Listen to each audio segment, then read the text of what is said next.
joking aside, like, what's the thing you like most about Pete?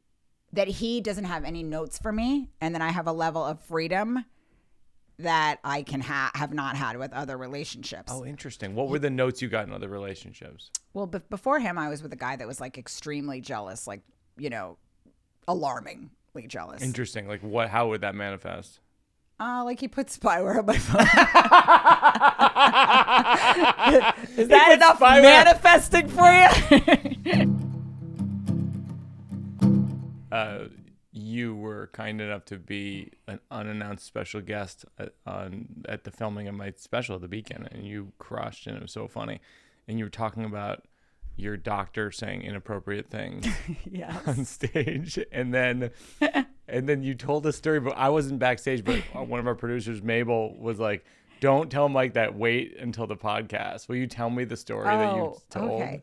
Well, maybe we should set up who the doctor is. I'll set up the joke. I don't mind telling the joke because I feel like my jokes are all just real stories. Okay, so I have this doctor in Queens, and I live so deep in Queens, like even my doctor is dumb. And, but very lovely guy. But right. like he's not. Anyway, so I went and got a mammogram. And he's supposed to read me my results, okay? And this is a doctor. First thing he said, first day, just to give you an idea of how he is. First doctor's appointment. This is the first thing he said to me. He just goes, "I got one fucking question for you, princess." And then he goes, "Yankees or fucking Mets?" Oh my God. Okay, that's the first day at the office, all right? Anyway, so that's him, okay? But he's all I have because I need my Ritalin. I'm like teeming with ADD. Right. So I just keep going to this guy. I mean, I've had it since I was 11. People are always like, "I have ADD." No, you don't. Like, I leave a shoe everywhere I go. I'm just teeming with ADD. So you're accusing all the listeners who have ADD that they're lying? No, I'm just saying that some people will say that it's like this popularized trend. Right, but I'm like, sure. Whatever I have, call it whatever you want. It's hardcore. It's debilitating. Right. I'm teeming with it. It's more not that I think. It's more that I think a lot of times when you say it, people are like, "Oh yeah, you do," and I'm just like, spend a day with me. I'm shedding things everywhere. It's wild. So anyway, I go to get a mammogram, and he is supposed to read me my results as my doctor. Okay, so I go to the mammogram place, and then you get a sonogram afterwards, okay? So you get a mammogram, and then you get your sonogram. And that's when they put like a wand over your tittage. It's really fun. And they just kind of like look for stuff. And during my sonogram, there's a nurse in the room, and the nurse keeps going like, and like pointing to stuff. And I'm like, what the fuck is her expression about? And then they keep sidebarring, and then she's like, "But there's that," and they're like pointing, and I'm like, "What is going on with?" And then so I'm trying to, like, in my own anxiety, because I'm so sick, like, get them to laugh, but also get them to answer me, And I'm like, I've written my will. Like, are my cans gangrenous or not? Just tell me now. I'm like, I'll do what I have to do. There's plenty of routes to go, but like these sidebars are really terrifying me. And they kept stopping and being like, "Oh, this it could be like," and then they were like talking over a chart. Like, I'm like, this is not fucking Hunt for Red October, bitches. I need to know if I have cancer or not, so I can take the next steps. And they just kept mamming me. They kept being like, "Ma'am, like your doctor will tell you on Tuesday. We're not allowed to tell you." But anyway, they were arguing over this, this tit chart, and so I was just convinced that I was like, the worst. Yeah, that I was teeming with, like that I had like stage 9 cancer at the end of this. Okay, because it took like 45 minutes to do this sonogram, and it's very stressful and terrifying. Okay, the only thing that was giving me pause that maybe I wasn't dying was that they kept mamming me, and I was like, if I knew somebody was dying, but like I couldn't officially tell her, the doc would have to tell her. I'm like, I wouldn't mam her. I'd be a little more gentle, They were like, I wouldn't mam and re-mam someone like that. I'm like, maybe I'm not dying. So anyway. So I go back like 7 days later to see my doctor, and I say to him, I tell him about this whole experience. I was like, I've been really nervous to see you because during my sonogram, they kept stopping and pointing to the chart, and I was just convinced that, I have cancer, and I just want to know so I could do what I need to do. And he says, it's exactly what he did, Mike. He just goes, "Oh, well, this isn't good. Oh, this doesn't look good right here." Oh, God. And I was like, "Well, what is it? Can you just tell me, please? Like, I just need to know, He goes, "Hey, this is getting kind of dicey territory here, and it's not good." And then he goes, "Kathy." There's no Kathy in his fucking office. He's like, "Kathy." Shit, Kathy's not here today. And then he goes, I didn't want to tell you this. You got one boob. And I'm like, are you fucking kidding me right now? And he goes, that's good right there, though. That's fun. God. You got one boob. Oh, God. That's what he was doing. And then your doctor was doing a bit. He was doing a bit. I told him, I think I might be dying. This is crazy. This is so crazy. I think I have like a lot of stages of breast cancer, not even baseline, because they were staring at the chart forever. Talk about someone who absolutely cannot read the room. Yeah. Then I say to him, you can't do that. You can't do that. You can't tell people that they have one boob. And he says, you're right. I want to tell you right now, Rachel. I apologize. It was completely inappropriate. And I'll tell you one thing, it's not going to happen again. And I'm like, thank you, Jesus.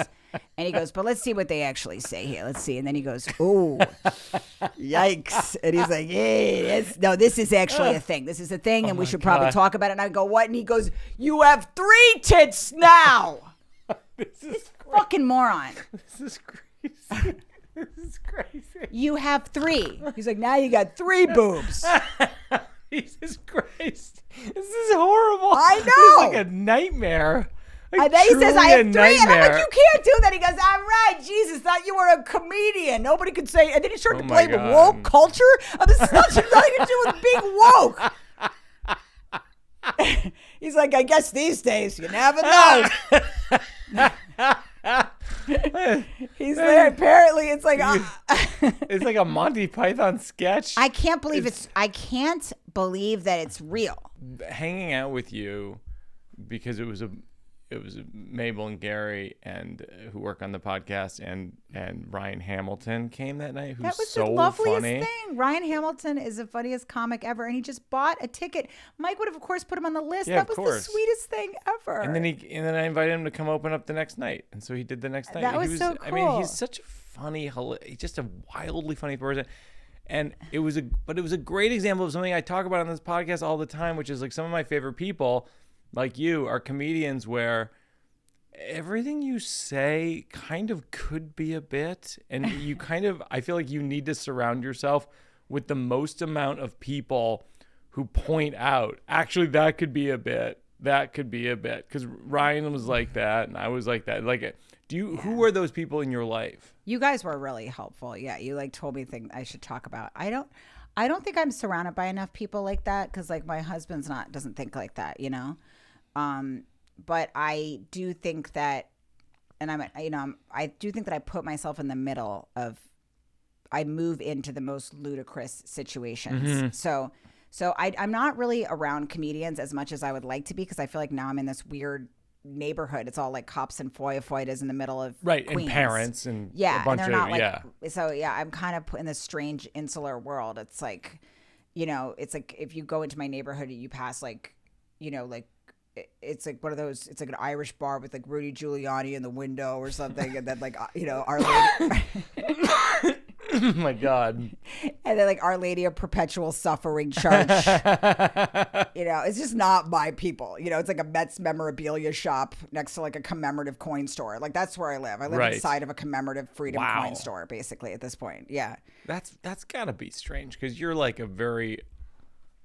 you're an observational comedian. You're constant. So you're living in this kind of absurdly rich with insane things to make jokes about. But it's almost like you don't even have enough stage time to talk about how crazy all that stuff is all the time. Yes. And I have done this to myself too. Like I've done it. I've always lived in the most crazy situations and just hurled myself into. But so I do think in that sense that like, I get a lot of material around me, and it's all true. People are always like, is that true? I'm like, yeah, that's not as only is that true. Those are exact quotes from my doctor. The other thing you said the other night that I was laughing so hard at is that you used to live with some other comics who we both know. And then I don't even know if you're going to name them, but that they had women over all the time, and then when you had a boyfriend, when you had a boyfriend, this is Sherrod Small and Tony Rock, and I used to be roommates with them on the Upper East Side, and I was still a nanny full time, and they were just getting mountains of ass. Okay, so they were just getting laid like so much, and whenever I would go away, like on a quick trip or something, or like to go feature for somebody, they would fuck the girl in my bed. I think it was like a wacky joke. They were like, yo, we fucked in your bed last night. I'm like, it's not ironic. You just fucked in my bed. And and then you had to walk through my room to get to the bathroom where we lived because it was like with this sad row building. It was just an old law tenement. I mean, the place was actively like a railroad. A railroad, apartment, yes. Like our kitchen, our shower was next to our kitchen sink. I used to live in one of those. We used to call, our nickname for our apartment was Squalor because we lived in Squalor. So we'd be like, I'll see you back at Squalor. We used to live in Squalor. So we'd just be like, I'll see you at Squalor too. Oh my God. Yeah, we lived in Squalor. And so that was just what we called it. And then you weren't allowed to bring your boyfriend home. No. And by the way, I should have gotten a sampler that just said Squalor. Just like somebody should have knitted that for me at our front door. But no, I wasn't. So they had this rule that although they were allowed to fuck in my bed, I thought it was hysterical. And by the way, I feel like they were using me as part of the oiling process, Sherrod especially, to like make women trust him. It's like, oh look, I have a female roommate, so we should go ahead and hook up. And I'm trying to tell them like with my eyes, like, no, you're still making a grave mistake. I'm here because I'm poor, not because you should trust him. Oh my God. And then I'd have to like make, small talk with these like girls pulling their t-shirts down while they were like running to piss through my room. Oh my God. But then my favorite part of the story is that you had a boyfriend. That I wasn't allowed to bring my boyfriend to sleep over. And by the way, he was my boyfriend. He wasn't just like one of the string of, no, it was just, I was very monogamous. He was my boyfriend and he was French. And they called him Croissant. So stupid. And they're like, yo, Croissant is not coming. Croissant's not allowed. Sorry. And they would do act outs of Croissant showing up at the door and then being like, merci beaucoup, Croissant. But you better beat it. They're like, we're your brothers. Your Croissant is not going to run up in you. And by the way, that's how they refer to as sex. Can we play some soft piano music during this edit? Croissant's not going to be running up in you. Oh my God. Come on, we're supposed to protect you. Oh my God. You can't have croissants running up in you. And I'm like, you guys, he's my boyfriend. He's my but I never brought Croissant. So was Croissant not even allowed to sleep over? No, Croissant, I didn't bring him in the house, first of all, because unless they were out of town, I wasn't going to bring him in Squalor because Croissant, first I'm going to humiliate myself with Squalor itself, which I would have stomached that because if Croissant loved me, you would have dealt with it. I live in Squalor. I'm doing my best. Right. But then I've got these two assholes. They were going to harass him and call him Croissant. Right. Like, oh, croissant. Like, I mean, it's too stupid for words. I will say that is one of the weird things about living in New York when I was in my 20s and you're single. And you're just like, if you meet someone, you're like, yeah, so this is where I live. It's basically, like a closet. Yeah. It's kind of crazy. I've lived in so many situations where at the time I was like, I think I've made it. And I'm looking back and I'm like, you lived in an actively dangerous situation. Not only did you not make it, but like the average person around the country would walk into your apartment, throw up and like run like hell. Like I was like, I was like Annie, like I think I'm gonna make it now. Am I gonna be in the pictures? And it's like, no, bitch, you live in a fucking bunk bed with some bands called Mongrel Bitch. This isn't good. Your special is so funny, and you are really, really tough on your mom and your husband. And then even your mother-in-law. Last time you were here, you were like, I'm a little nervous about my mother-in-law seeing the special. How did it go when she saw the bit about her? Well, she didn't see the special. Oh, but then somebody told her, like my sister-in-law, my husband's brother's wife's father, so many people removed, mentioned to her, he's like, just casually, like we were like at an Easter party last year or something. And he was like, oh yeah, I told Maria about that voice you do for. I'm like, oh what? My God. You told Maria? Like he didn't know. He's just a lovely old man. Yeah. But I was like, he's like, yeah, I told her how you do the thing. And you talk about how she, and I'm like, oh no. Wait, what did she say? Why did you know exactly what you said? Because Maria's not said anything to me. Because the bit is basically your mother-in-law being like, you're like you make him laugh. Oh yeah. You make my son laugh. You make him happy. She always like will tell me about, it always starts off, the bit was like, it always starts off good with her, but then It always starts out positive, and then it turns into something insulting at the end. So I always have the wrong expression for what's being said to me. Like I open up my body language, and she's like, Peter is happy with you. He's a happy man. My son is happy because he needs to laugh. Peter needs to have a nice laugh in this life. With this job, you have to laugh. And then it'll always turn into, he always had the most gorgeous girlfriends, Rachel. But he was bored by them. So it just always ends with something like that. Right. And then it doesn't really hit me until I'm like on the train later that day. And I'm like, what the fuck was that, Maria? Yeah. So did she, so she was told secondhand that I do her. But she doesn't really watch me. And she'll say it to me. And she tells me that. She kind of talks about my job almost like it is like a foul rumor she has no way of substantiating. Like she's like, they say you do all of these things. I'm not so sure. She's like, that's not my first language.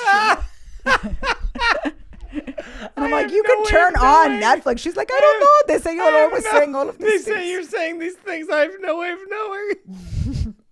Which is also an insult. Which is kind of, except I'm like, thank God. Yeah, like, totally. I'd so much rather that than she watched my special. I mean, I think she'd be horrified. So that's how I feel about my parents with my special that's going to come out is like, they will only be able to watch it if I fix their television. Or what would they do? They would be proud, though. I saw the hour. It's a very good hour. I appreciate you saying that. I would say I'm conflicted about them seeing it. And that story is remarkable. Yeah. I could see the vulnerability of talking about some of the things that you talk about because they're personal to them as well, and being like, right. Without saying too much about the hour I saw, I could understand that. But it's definitely like your most vulnerable hour, and it's. But I see what you're saying. It's involves all of their stories too. So, right. Yeah. That's what. How do you unpack that with your own life? Like, do you run anything by people? Sometimes. I mean, like, my husband doesn't care. I can say anything. And the same emotional chip that's missing in him is the reason that he doesn't give a shit. So it works out perfectly. Yeah, it's like the same reason he says those things is that he doesn't care about it later. You know, like, so, yeah. So the same reason the golden retriever is just like wagging its tail is the same reason why it's like maybe not gonna, have a deep insights. Yeah, exactly. No, but it's like he's emotionally I calling joke, he's emotionally he's a dog. desert. He Sorry, he's a desert. Firemen don't pride themselves in their like emotional acuity. He knows he's an emotional desert, and so he thinks it's funny when I say how much he devastates me emotionally. Right. If I said that he was like a bad fireman, or that he wasn't, didn't get a good job or whatever, that he couldn't fight fire, he would care. If I say that, like I told a story recently on a podcast about how he brought me home to meet his parents without fucking telling anybody that he was bringing me for Christmas. Oh, he didn't tell them? No. This is my husband. So the kind of person that's going to do that. I bought them like 50 gifts. I was on my way into there, and then he doesn't tell them that I'm coming. Okay. So apparently I get there and I'm the most like always worried everybody's mad at me, people pleasing, whatever. And so I get there and they're opening all the presents and I feel like I gave them all the wrong things. Like they seem so annoyed with me. Yeah. Like, what did I get that was wrong? What did I do that's wrong? Yeah. I'm thinking this guy like is so like into me. He's invited me home to see his family.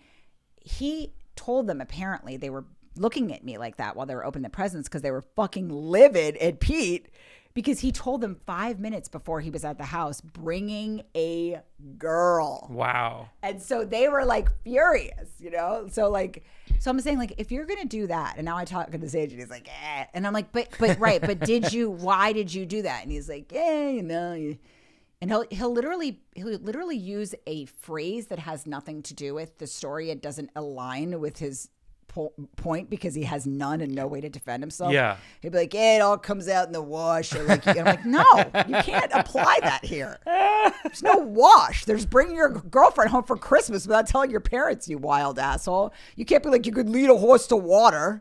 Fuck off. What's the thing you like, joking aside, like what's the thing you like most about Pete? That he doesn't have any notes for me, and then I have a level of freedom that I can have not had with other relationships. Oh, interesting. What were the notes you got in other relationships? Well, before him, I was with a guy that was like extremely jealous, like, alarmingly jealous. Interesting. Like what? How would that manifest? Like he put spyware on my phone. Is that enough manifesting for you? He put spyware on my phone. Like, what the hell? That's wild. Crazy. By the way, when I dated him, after we broke up, I was like, I thought I hid it from everybody, and I was like, you guys, he was actually very jealous. Like, yeah, we all knew. We had impressions of him. He was, wow. No, he was insanely jealous. And I'm the right person to put spyware on my phone because not that I'm advertising as soon as I'm single, but because I am so ADD that I won't notice things like that, but he was jealous in a way that was really extreme. Like, we had Alexa in our room. I've never talked about this in a podcast, probably, whatever, fuck it, who cares? It's been years now.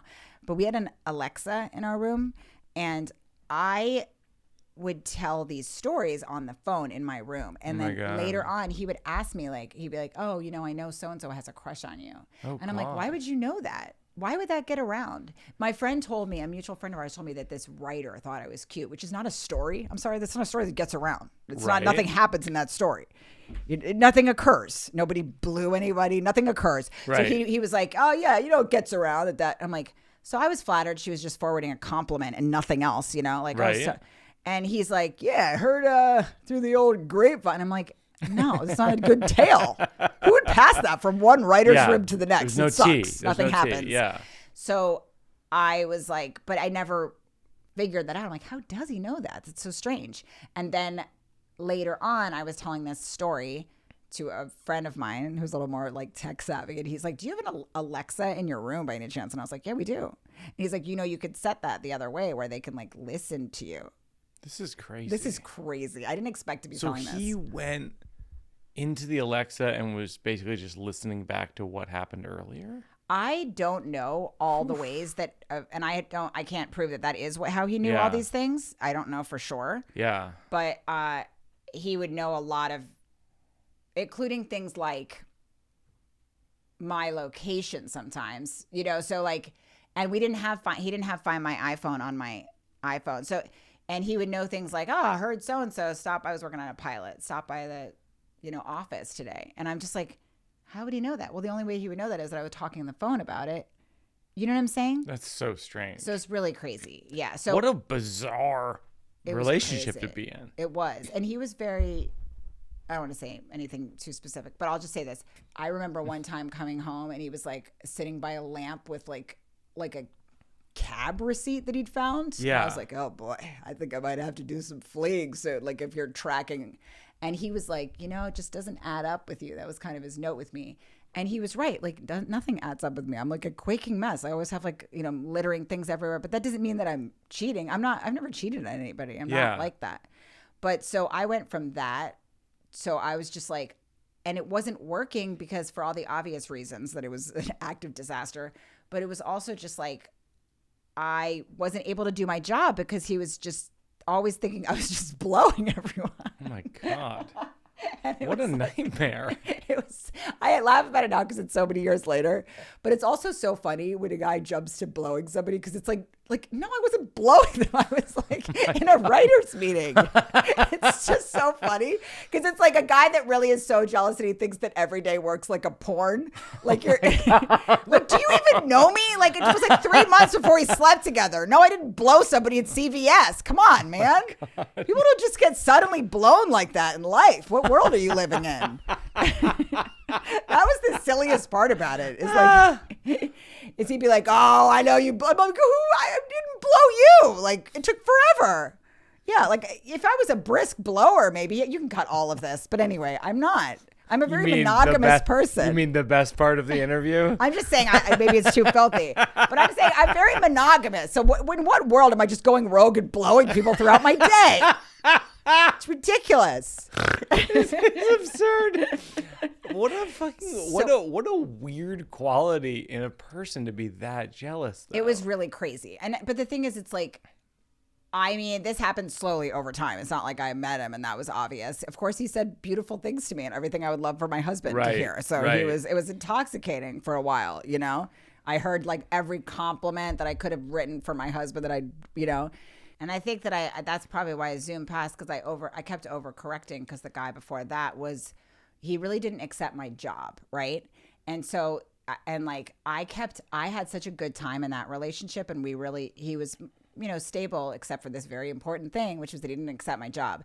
And I had spied on you. No, this is the guy before the spy. Oh, okay. And so the guy before that, like, he didn't accept my work. And I, at this point, for whatever my own issues were, I liked him so much. I was like, well, is there some way I can maybe do less of it or do it in a different way? I just wanted the relationship to work. And he just fundamentally didn't accept that this was my job. And he took me out to dinner, which is really funny to take a woman out to dinner and then say this to her. But he took me out to dinner one night and he was like, you're not going to do stand up for the rest of your life. That's great. Yeah. Oh my God, that's so great. Funny to like court someone first. Oh, that's a hard conversation.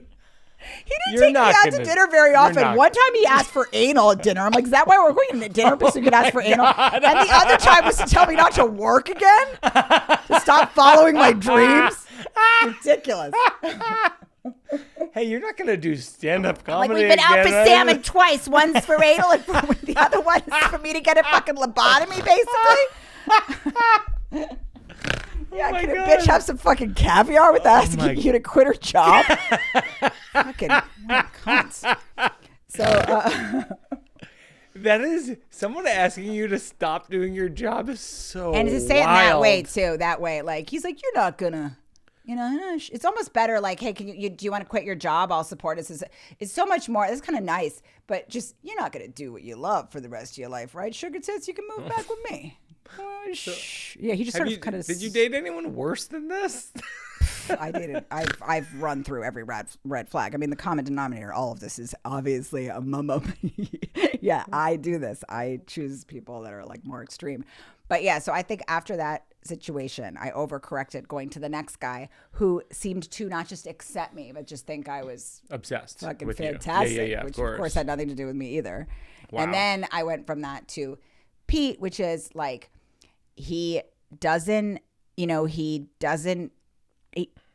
never going to leave a party or leave a situation later and be like, like I think like this, or when you did this, that, he doesn't need to process anything because he's repressed. Make no mistake, I'm not here to dole out advice to anyone. Like I'm just saying that like that was refreshing because I came from somebody that wasn't giving me a moment of space. Like, right. Yeah. So Pete was just kind of like, sure, whatever. Like, right. Yeah.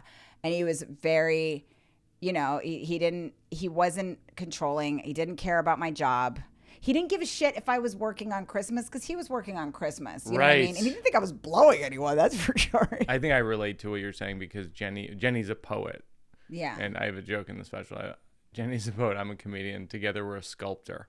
That was a Mulaney tag, but from like a few weeks ago. But yeah, I think there is something to like if you do an unorthodox profession, you either have to have the other person have the unorthodox profession, or just be super open-minded to like, yeah, you're a comedian, You're a poet, you're whatever. Yeah. Like, it doesn't matter. We just have to figure out how to make I agree. it work. They either have to, like, not be ambitious at all or be super ambitious in their own weird way and not be judging yours because they want some space. Yeah. Yeah. And he is, even though he's not artistic, but he works overnight and he works 3 days in a row and they have crazy shifts. And he just wants to get back to that firehouse that I joke about in the special. But, like, I get that because I'm like that with comedians. Like, I want to sit around the table and talk shit and be animals. They want to sit around the firehouse table, right. And do that. So, like, he didn't try to, I could keep working, and do what I needed to do. And he wasn't going to be,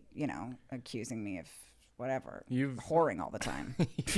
You had a real doozy bunch of boyfriends before you got married. Also, like, again, I did this to myself. So, you did not do any of that yourself. Meaning that I zoomed past every red flag with different people. I see what you're saying. That's all I mean. No, I mean, I could those say this. flags are so fucking red. No, I can say this now because I'm so teemingly codependent and have been in so many crazy situations. Yeah, everything you're saying on the podcast today, I think should be in a show. Like everything, all of the pre-being married romances, we'll call them romances in quotes. I'm not convinced they were. But like that could just be a show. I mean, it sounds like I you am just writing a dated book right now, and doozy. I thought I could write some of these stories. Yeah, for sure. Like because I definitely had a lot of weird situations. Like I moved in with this Bengali family that I like met on the Greyhound, and then one of the guys. What do you mean? Why?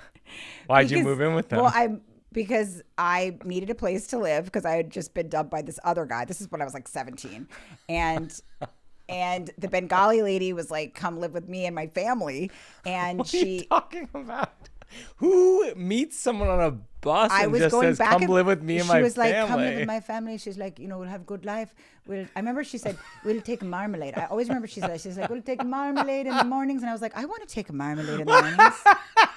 I think it was the marmalade. Take marmalade in the mornings, and that's why you moved in with the strangers. Yes, and she was. Is this a fairy tale? I was being dumped by the guy I moved to New York with. I was going back and forth to DC or Maryland in the weekends, and I had just started with this acting coach, but I'd go back and forth, and I'd stay in New York with some friend on the weekends. But I needed a real place to live in New York because I wanted to stay there. And I met this Bengali woman, and I told her, and I was weeping because this guy dumped me, and she shared a croissant with me, and she was like, "Come stay with me. Don't give tears for a man." I always remember how she says it. "Don't give your tears for a man. Please, you're young. Don't let him take tears." Smart. She's like, "Don't let him take tears. You can live with me, and we'll take marmalade. We'll have nice morning. We'll take yoga. We'll have good life. Oh my God. Don't take your tears for this man. Don't take it." So I was like, okay. So I'm like, I don't want to take my tears for this man anymore. But she's right. So I moved with her to Woodhaven, Queens, and her Bengali family. Her name was Aliyah Sharafi, and they just adopted me. And by the way, my mom, again, so liberal, no follow-up questions. I'm like, "Mom, I met a lady on the Greyhound from Bangladesh." She was already just doing like a whore crawl towards me because she loves anything. Anyone that's not white, my mom has no follow-up questions. She's like, "Are they beige or darker?" Well, I won't be needing a home address. Oh my God. Yeah. Yeah. So she's always on anyone's side. If they're not white, like she's rooting for them. So she's just like, of course. Terrific. She needs a roommate. Well, of course she does. Something, systematic racism. Move in. She'd be able to support her family and her damn own, but apparently she's not. This country isn't built in such a way that something or other. And I'm like, "Do you want an address?" I'm 19, and she's like, "Not Ness."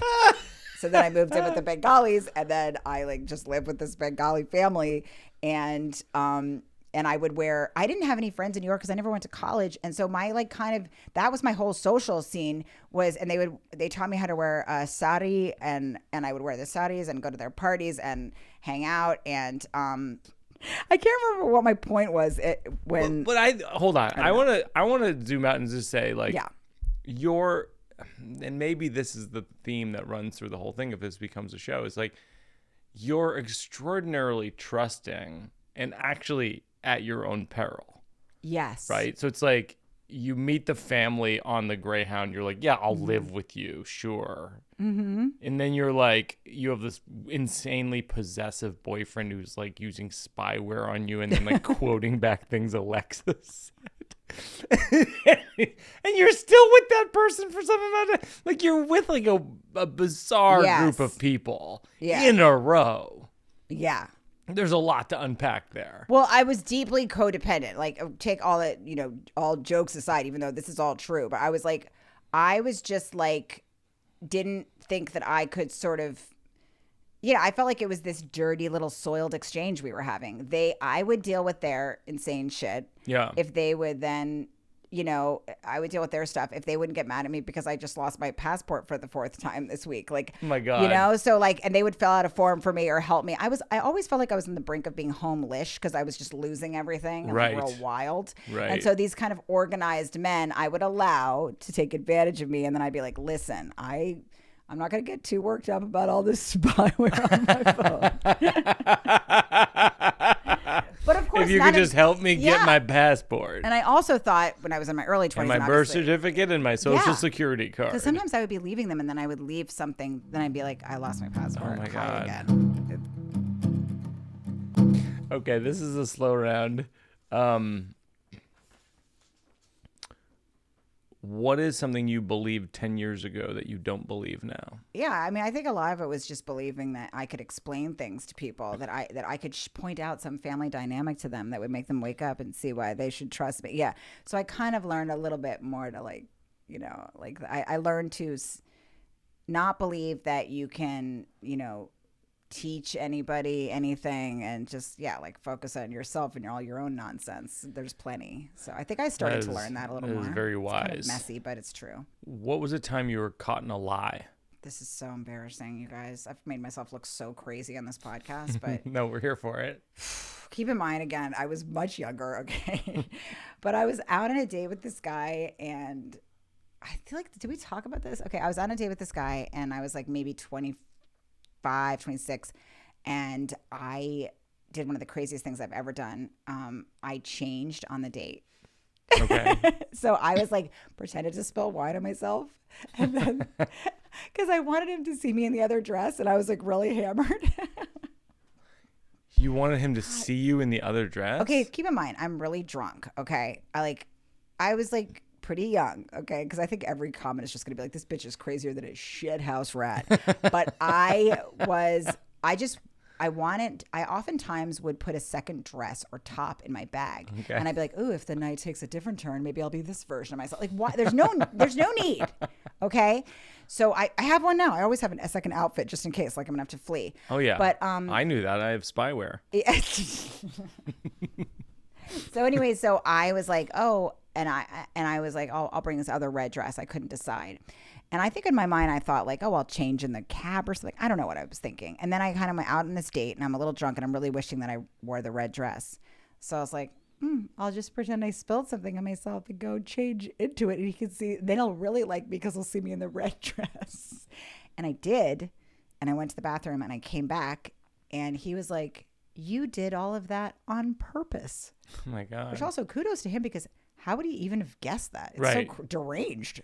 I mean, he snuffed out that you lied about spilling the wine on yourself. Yeah, wow. That, like I was like, "Oopsie daisy! I guess I'll go have to turn into Slinky your number." That's disgusting. I'm an idiot.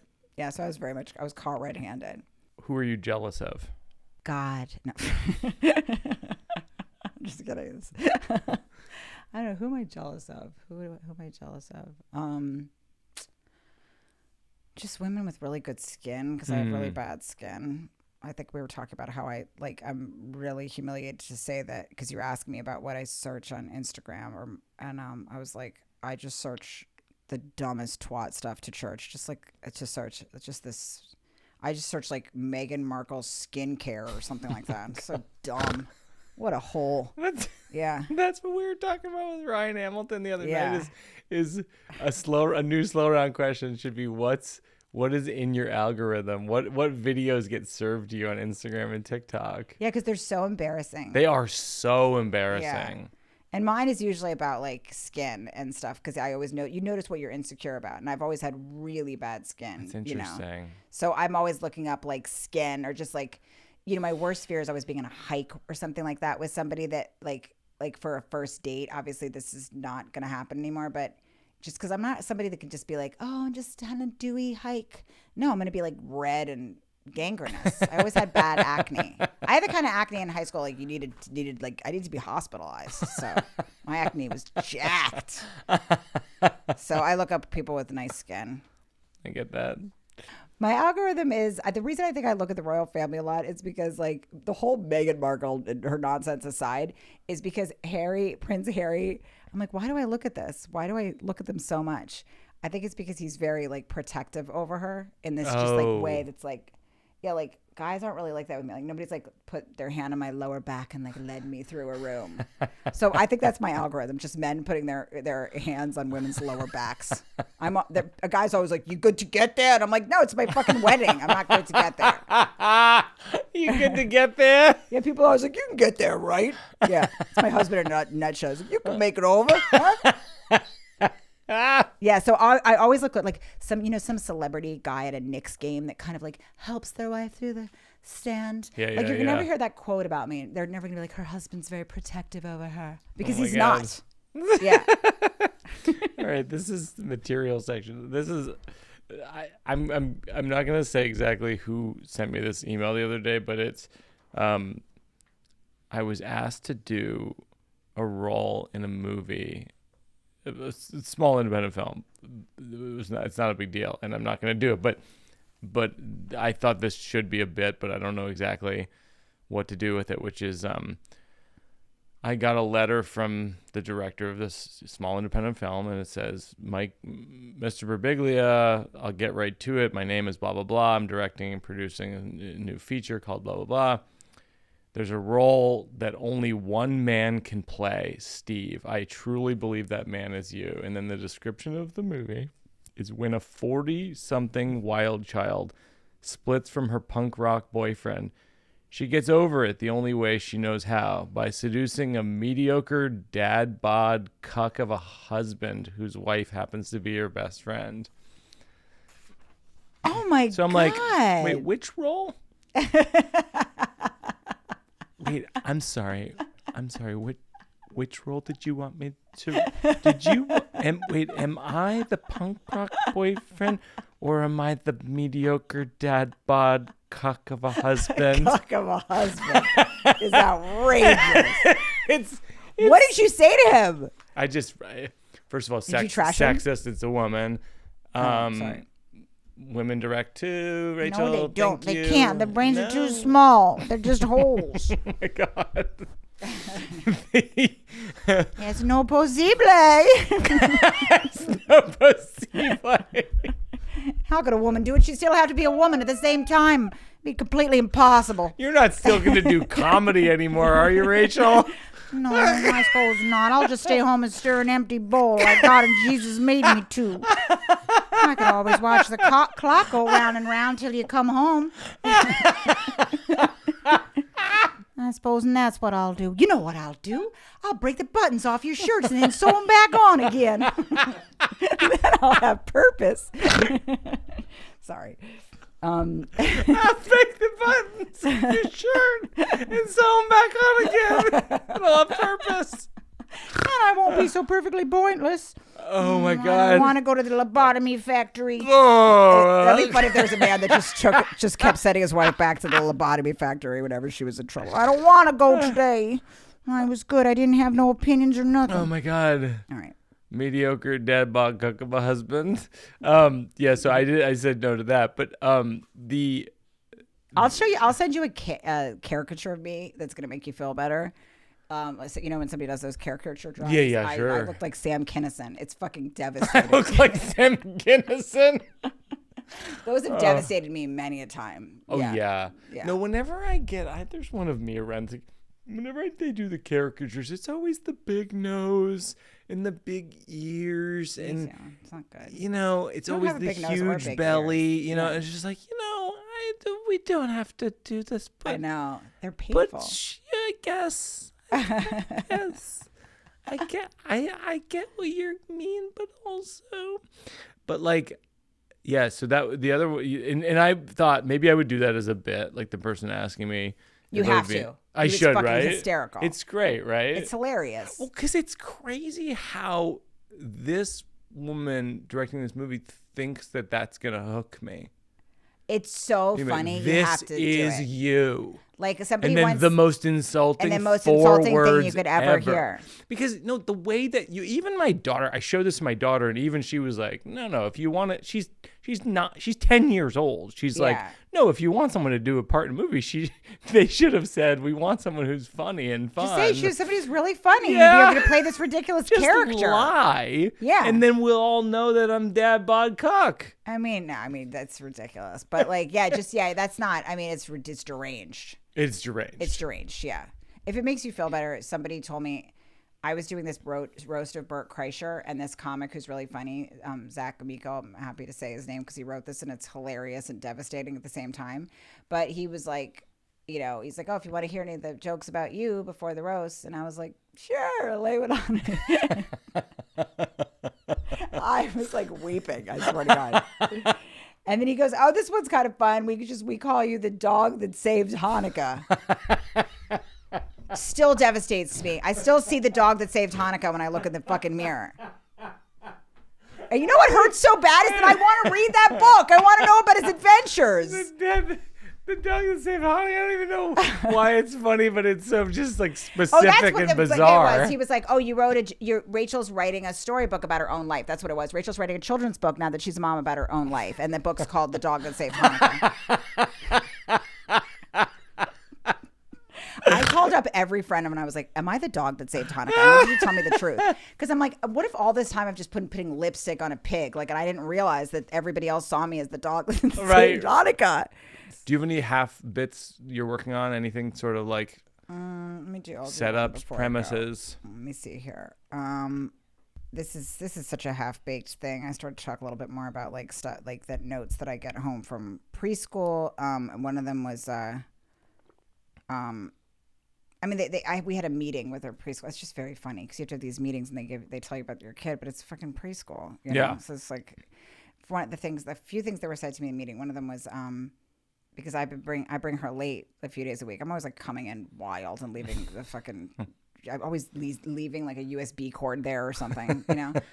So I come in and they were like, just so you know, it was like my third time being late that month or whatever. And the lady was like, just so you know, this is going to go on her permanent attendance record. God.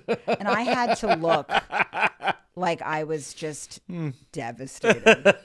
Like I just kind of put my head down and just like I had to attendance record. I got really somber and I was like, I think I'm willing to what? I mean, like she's gonna be applying for a law firm one day and they're gonna be like, is this the fucking whore that came in late for preschool? Like her mom's a whatever, some rag bitch that brought her late for preschool. I mean, who gives a shit? It's preschool. Yeah, it's not even preschool. School. It's before school. Take care. It's yeah, exactly. It's take care. Cut that. It's the time before school even occurs. We don't have to put anything on the permanent record. And they told me she wasn't rotating as much as they wanted her to be. That she spent most of her time in the play kitchen and not enough time in the magnetile station. I'm just like, because it sucks. Who wants to fucking sit around the magnetile? I'm like, can you imagine being like real pumped up about playing with the magnetiles? Right. No, who blasts themselves to magnetiles? I mean, not that, blasting. That's how I always feel. I'm just saying, magnetiles is not where the fucking party's at, you know? That's how I always feel whenever, like, there'll be like a note about like, Una's talking in class or whatever the thing is like, yeah, it's good. Talking's good. Yeah, whatever. I used to talk in class. Me too. They also told me she talks during her nap time and picks her nose. And I'm just like, that's so funny, Like, and of course she does. I mean, she's like 4. Right. But I mean, I go, we'll work with her on that. I always say we'll work with her on that. But it's just like, bitch, you talk during math time. I was the same. I always was in trouble for talking. Yeah. You think you could, now I'm not saying that if they were like, she kicked me or she threw a sharp object in my eye. There's some red lines. What am I going to do? That's on you. My kid's picking your nose during nap class. Guess what? Have at it. Like, it's not my battle, bitch. Yeah. I really should take out bitch. Maybe I shouldn't call her preschool teacher. But I'm just saying, like, some of the notes that I have to get really serious about it. And I'm like, come on. This is going to be on your permanent record.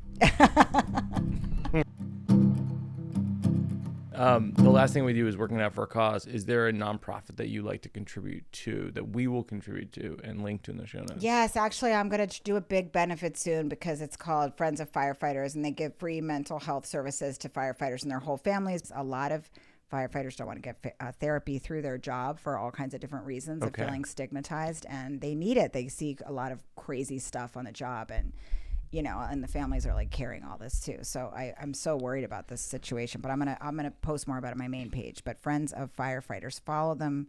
The woman who runs it, his name is Nancy Carbone. They all operate out of an old firehouse, and the guys go there. They feel comfortable there. It's the loveliest place. We'll contribute to them. We'll link to them in the show notes. Rachel Feinstein, you're the funniest. Come back to the podcast all the time. Thank you guys. Make me laugh so hard, and everybody watch the special. It's unbelievable. Thank you, big guy. Netflix. Big guy.